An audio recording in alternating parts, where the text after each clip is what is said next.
నమస్కారం, welcome to I dream. ధర్మ మార్గం విత్ విజిత కార్యక్రమానికి స్వాగతం.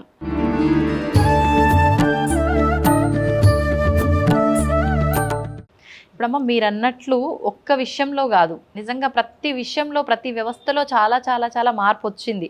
మార్పు మంచిగా ఉంటే పర్వాలేదు, కానీ ఆ మార్పు కాస్త మీరు అన్నట్టు ఎన్నో ఇబ్బందుల్లోకి పడేసే విధంగా వెళ్ళిపోయింది. ఇప్పుడు ఆహార విషయంలో తీసుకోండి, పొద్దున నిత్యం మనం లేచిన దగ్గర నుంచి మళ్ళీ పడుకునే వరకు కూడా ఎన్నెన్నో మార్పులు. అప్పట్లో ఎలా ఉండేదమ్మా? మీరు లేచిన దగ్గర నుంచి మీ రోజు అనేది ఎలా గడుస్తూ ఉండేది? అసలు మమ్మల్ని మా పెద్దవాళ్ళు ఎప్పుడు లేపారండి. ఆ టైం అవ్వగానే లేవటం, ఏంటి గబగబా మా పని మేము చేసేసుకోవటం. వారానికి ఒక్కసారి పెద్దవాళ్ళు దగ్గరుండి బాగా తలంటి అంటి నూనె అంటి నలుగు పెట్టి పోసి చేసేవాళ్ళు. వీడప్పుడు ఇక మా పని మేమే చేసుకోవటం. ఏదన్నా ఇక్కడ ఆలస్యమయ్యి లేటుగా వెళితే అక్కడ మంత్రులు గారు పట్టేవాడు. అందుకని ఇప్పుడండి బయట పంతులు ఎవరన్నా ఒక్క మాట టీచరు అన్నాడు పిల్లని ఒక దెబ్బ కొట్టాడు అంటే ఇక ముందు తల్లిదండ్రి పరిగెత్తారు, చుట్టూ వాళ్ళంతా మీడియా వాళ్ళంతా వస్తారు. అవును, అది అక్కడ జరిగిన సిచ్యువేషన్ ఏమిటో తెలుసుకోరు.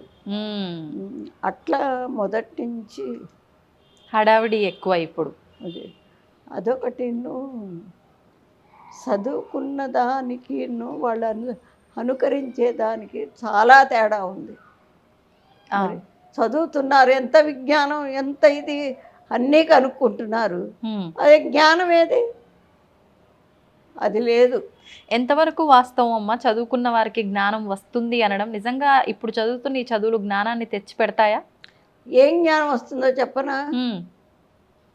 మనకి యాత్రి రావాలంటే వాడిని ఏం చేస్తే ఇది మనకు వస్తుంది, లేకపోతే మనం సంపాదించి అక్కడ నిలవబెట్టుకోవాలి కాబట్టి ఎట్టయినా సంపాదించుకోవాలి.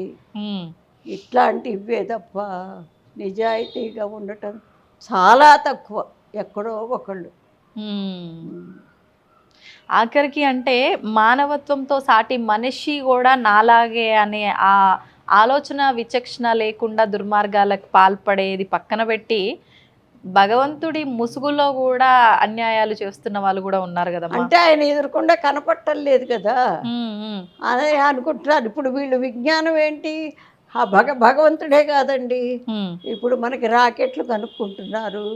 వాడు ఎంత కష్టపడతాడు, ఒక రూమ్లో కూర్చుని అదంతా రీసెర్చ్ చేసుకుని అన్నం నీళ్లు పెట్టేవాడు ఉన్నా కూడా తిండే ఏంటి టైం లేక ఎంత కష్టపడితే ఆ రాకెట్ బయటకు వస్తుంది. అవును, మరి ఊరికే బయటికి రాగానే బో రాకెట్ అది ఇది మేము సైన్స్గా ఇంత ఎదిగాం అంత ఎదిగాం అంటారు, కానీ దానికి మూలం వాడు ఎంత కష్టపడ్డాడు.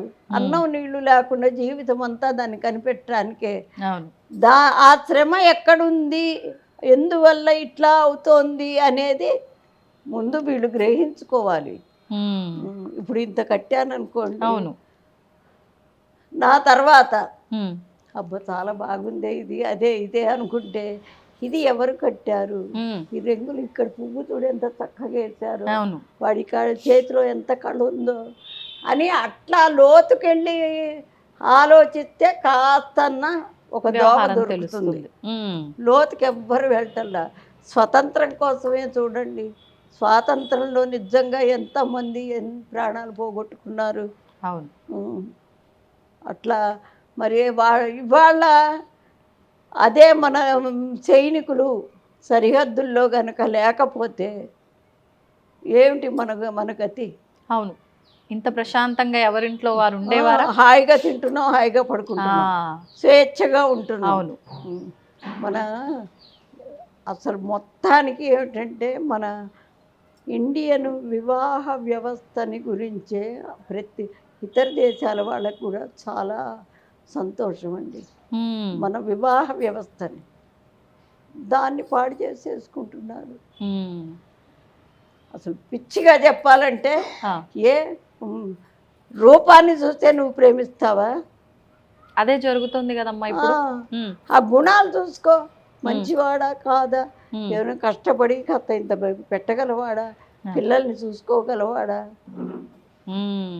అందుకే పతియే ప్రత్యక్ష దైవం అని ఎందుకన్నారు? మనకి మన శరీరానికి కానీ దేనికి విలువిస్తాం మనం? ఒంట్లో దేనికి విలువిస్తామండి? అన్నిటికన్నా శీలానికి విలువిస్తాం. శీలం పోతుంది అంటే ప్రాణం పోవటానికైనా ఒప్పుకుంటాం. అవును కదా? అవునమ్మా. ఆ శీలం విలువ తెలుసుకోవాలి ముందు. అట్లా ఉండబట్టే విదేశాల్లో మన పేరు కొంచెమన్నా భారతీయులు ఇట్లా ఉంటారట, అది ఇది చెప్పుకుంటారు. అట్లాగే ఇతర దేశాల్లాగా మనం ఉంటే అసలు విలువ ఎక్కడిది మనకి? అన్నీ ఎట్లా ఇల్లు సంపాదించుకుని వాకిళ్ళు సంపాదించుకుని ఎట్లా సంపాదించుకుంటామో మన విలువ కూడా అట్లా సంపాదించుకోవాలి. అది చెప్పేవాళ్ళు లేరు, అవును, వినేవాళ్ళు లేరు. అందుకు పిల్లలు ముందు మన చరిత్ర తెలుసుకోవాలండి. చరిత్ర తెలుసుకుంటే మరి మంచివాడిని ఇప్పుడు మనం మంచిగా చెప్పుకుంటాం. ఆయన ఆయన ఎవరు? ఇప్పుడు ఈ మధ్య కొంచెం శక్తి తగ్గింది, వెనికిది ఆలోచన. మా ఇప్పటికీ ఉన్న వాళ్ళల్లో చాలామంది పెద్దవాళ్ళు ఎంత నిజాయితీ పరులో మనకి వాళ్ళని గురించి చెప్పాలి. వివేకానందుడు ఉన్నాడండి, ఆయన ఎప్పటి వాడో కదా. ఇవి తరం ఎవ్వరు చూడలేదు కదా, చూడలేదు, మేము చూసాము. మరి చూసినప్పుడు ఇది ఇట్లారా అట్లారా అని చెప్పి మనం చెప్పినప్పుడు వాళ్ళు వినాలి. అట్లా కాకుండా వాడే ఉంది వీడే ఉంది వీడు వాడు అనే దాకా వచ్చారు పెద్దవాళ్ళని కూడా. అదొకటి. శీలాన్ని రక్షించేవాడు భర్త. ఒకవేళ భార్యాభర్త ఇద్దరు సఖ్యతగా లేకపోయినా ఇంకో మగవాడు వచ్చి భార్యను అన్నాడంటే వీడు ఊరుకుంటాడా? ఊరుకోడు. మరి దాన్ని భరించి ఆ శీలాన్ని రక్షించేవాడు కాబట్టి వాడే దైవము. అదే పతి ప్రత్యక్ష దైవం అంటాం. అది ప్రత్యక్ష. మనకి కావాల్సింది ముఖ్యమైనది శీలం. ఎన్ని గాంధీ గారు చెప్తారు, ఎన్ని పోయినా పోని శీలాన్ని మాత్రం పోగొట్టుకోకు. అట్లాంటివి చిన్న చిన్నవన్నీ చెబుతూ పిల్లలకు కూడా ఒక క్లాస్ తీసుకుంటే, చిన్నపిల్లలకే చెప్పాలి. ఇప్పుడు ఉద్యోగాలు చదువులు చెప్పే వాళ్ళకి కాదు, చిన్న పిల్లలకి 5 ఏళ్ల నుంచి మొదలు పెట్టుకుంటే ఒక్క 10 ఏళ్ళు పోతే వాడు ఒక 15 ఏళ్ల దాకా కాపాడుకుంటే తర్వాత వాడు మామూలుగా అయిపోతాడు. అంటే మీ తరంలో ఇవన్నీ చిన్నప్పటి నుంచే విషయాలన్నీ పెద్దవాళ్ళతో ఎలా ఉండాలి అదొకటేనండి. పిల్లలు ఎప్పుడు మనం చెబితే వినరు, మనం చేస్తే అనుకరిస్తారు. వాస్తవం. అది మేమంతా అనుసరించాం కాబట్టి మా పిల్లలు కూడా మా అమ్మ ఇట్లా చేసింది కాబట్టి వాళ్ళు అట్లా చేస్తారు. అది చూసి నేర్చుకుంటారు వాళ్ళు. అంతే, పిల్లలు ఎప్పుడు అంతే చూసి నేర్చుకుంటారు. ఇప్పుడు మొన్న ముడుపులు కట్టిస్తారు. ఆ పూజ చేసుకోవడానికి భార్యాభర్త వచ్చారు, చిన్న పిల్ల వచ్చింది, అది 2 ఏళ్ళు నిండి 3 వచ్చిందో రాలేదో కూడా. వాళ్ళ నాన్న పూజ చేస్తుంటే అది కూడా ఇట్ట చూసి ఇట్టా పెట్టి ఇక్కడ పెట్టి చక్కగా వాళ్ళ భార్యాభర్త నా కాళ్ళకి దండం పెడితే అది కూడా దండం పెట్టింది. మనం చేసే పనిని వాళ్ళు అనుకరిస్తారు, చూసి నేర్చుకుంటారు. చూసింది ఎప్పటికీ ఇంకా మర్చిపోరు అది.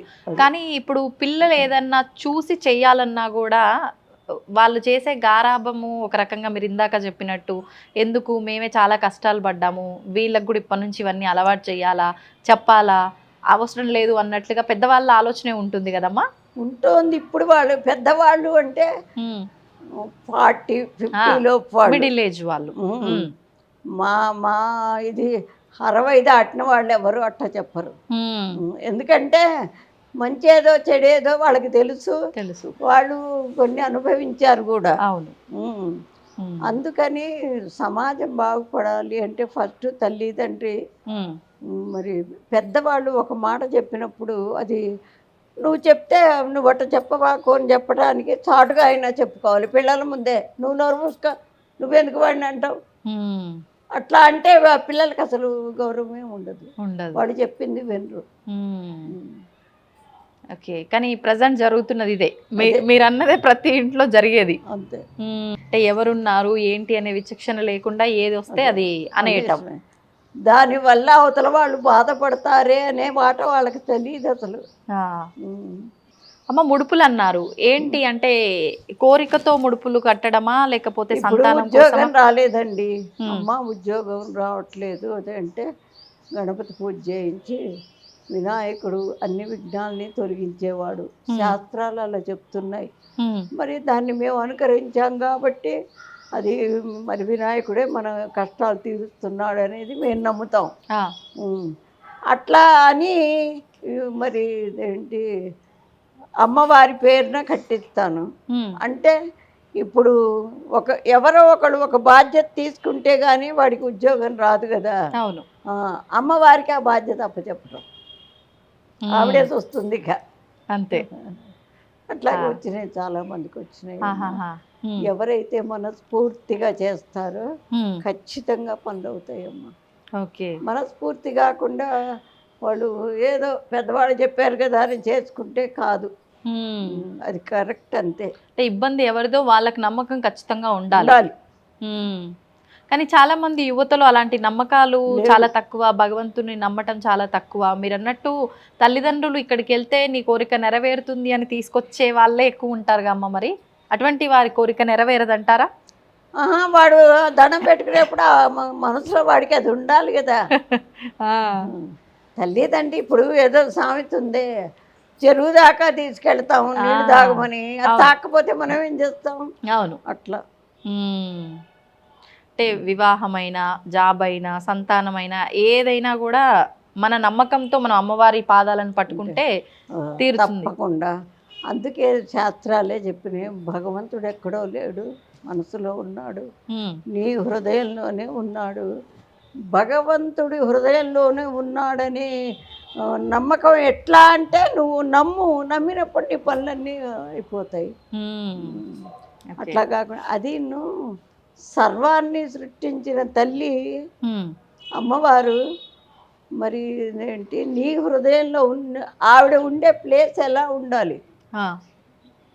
పెద్ద ఆఫీసర్ గారు ఉంటారండి, ఆఫీస్లోకి వెళ్ళి వాడి పోస్ట్ వాడిది, ఆయన వచ్చేసరికి అందరు లేచి నిల్చుంటారు, వాచ్మెన్ లేచి నిలబడతాడు, అట్లా ఉంటుంది కదా.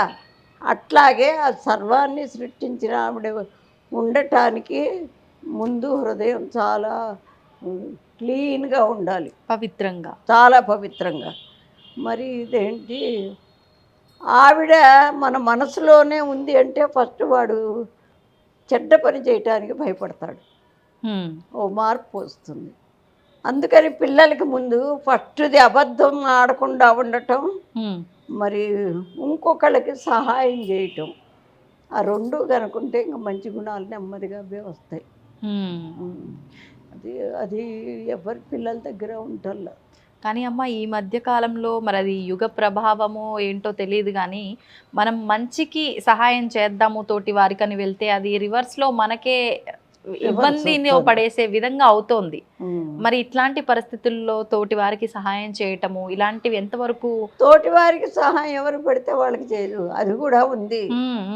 ఏంటి మరి అపాత్ర దానం అంటారు, ఆ అపాత్ర దానం చేస్తే పుణ్యం సంగతి ఎవడెరు కానీ వీడికే చుట్టుకుంటుంది పాపం. అంటే మనం కర్మ సిద్ధాంతం, మన భారతీయులది కర్మ సిద్ధాంతం. కర్మ సిద్ధాంతం అంటే ఇప్పుడు రోజు వంట చేస్తామమ్మా, వంట చేస్తే నీకు రాదనుకోండి, రాకపోతే ఎవరో ఒకళ్ళు పెద్దవాళ్ళు చెప్తే దాన్ని అనుకరిస్తే ఒకరోజు కాకపోతే ఒక రోజుకి కరెక్ట్ అవుతుంది.